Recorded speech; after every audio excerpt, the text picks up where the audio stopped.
Bonsoir à tous. Je m'appelle Laura. Aujourd'hui, je vais vous présenter la partie de l'exposé pour l'examen DALF C1. Et bon, on commence. J'ai ici le texte et aussi mon plan. Bon, je viens de lire deux textes à caractère informatif. Le premier s'intitule Études sur les jeunes de 11 à 25 ans. Ce texte a été écrit par LLS et a été publié sur le journal Télérama en 2006. Ce texte porte sur les résultats surprenants d'une enquête sur les jeunes de 11 à 25 ans où les jeunes se considèrent comme des victimes du système et ils sont partisans de moindre d'efforts et leur seule motivation est d'avoir des vêtements et d'argent. Donc, NRJ a fourni comme un type de recommandation aux marques. Le deuxième document s'intitule NRJ, mais les adolescents à nu. Ce texte a été écrit par Nouriel Senior et a été publié sur le site web stratégie.fr en 2006 aussi. Euh, L'auteur de ce texte explique que la radio musicale LAF a examiné les habitudes et coutumes de jeunes, leurs plus grands auditeurs, et il présente quelques caractéristiques de ces gens, comme c'est le cas de qu'ils sont peureux et consommateurs, ils ont un ego surdimensionné, et ce sont les marques qui satisfont leurs envies de consommation. Donc, les deux textes abordent la problématique des jeunes et la société de consommation. En Colombie, ici, habituellement, les gens sont bombardés de publicité pour les inciter à acheter. Alors, ces deux documents m'ont amené à me demander quelle action devrions-nous prendre en Colombie pour éviter la consommation excessive chez les jeunes?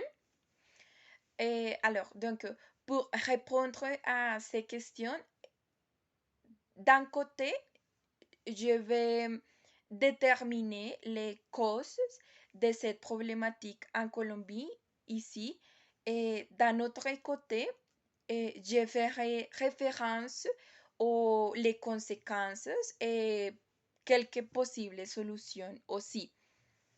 Et alors, en premier lieu, il est évident que les générations qui se sont développées maintenant sont des natifs de la technologie. Donc, confrontés à un environnement social plein de paradigmes matérialistes de plus en plus superficiels qui leur offraient une idée déformée de bonheur où le but n'est pas d'être quelqu'un dans la vie, mais d'avoir beaucoup de choses. L'une de ces causes de consommation excessive chez les jeunes est la force sociale et psychologique aussi des moyens publicitaires. Par exemple, présenter des gens qui réussissent car ils ont les derniers téléphones portables de marche. C'est un exemple. Une autre cause est l'absence d'une culture de recyclage et de la réutilisation. En Colombie, le recyclage n'est pas beaucoup pratiqué ou promu. C'est pourquoi les gens jettent fréquemment des objets qui peuvent être réutilisés.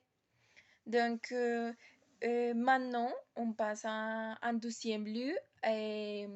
Le consumérisme devient un problème.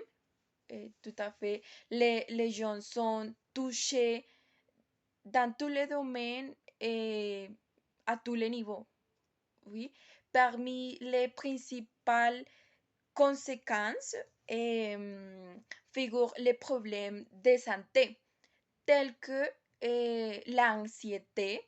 Par exemple, lors des symptômes sont détectés comme euh, passer trop de temps à penser aux produits, aux services souhaités. En même temps, cela a un impact négatif sur l'environnement car plus les ressources sont utilisées et non utilisées, plus il y aura des déchets et plus pollution de l'environnement et sera géré, bien sûr. Par exemple, la grande majorité de ce que les gens consomment contient de plastique, du plastique qui n'est pas recyclé. Alors, donc, il est également important, à mon avis, de souligner qu'il existe des solutions pour éviter une consommation excessive chez les jeunes. Et, l'éducation joue un rôle fondamental tant à la maison qu'à l'école. Et, les, les, les jeunes traversent une étape de leur vie où ils recherchent leur identité et il est important de les éduquer sur les sujets. Par exemple, et parler-leur des différences entre les besoins et les désirs. Oui, et c'est comme donner l'exemple pour que les adolescentes apprennent à magasiner quand ils ont besoin. De plus, c'est la tâche des médias publicitaires et des réseaux sociaux aussi de réduire les incitations à acheter et de promouvoir davantage des moyens de recycler leurs produits et oui, de prendre soin de l'environnement. En conclusion, nous devons être tout d'abord conscientes de la situation actuelle de consommation chez les jeunes, mais euh, encore plus importante d'agir, hein, oui, en appliquant des stratégies pour changer la pensée chez les jeunes depuis de la maison, et de l'école aux grandes entreprises qui font de la publicité.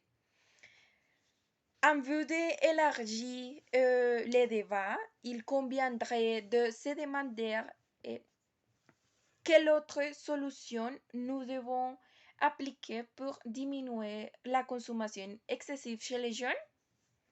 Qu'en pensez-vous?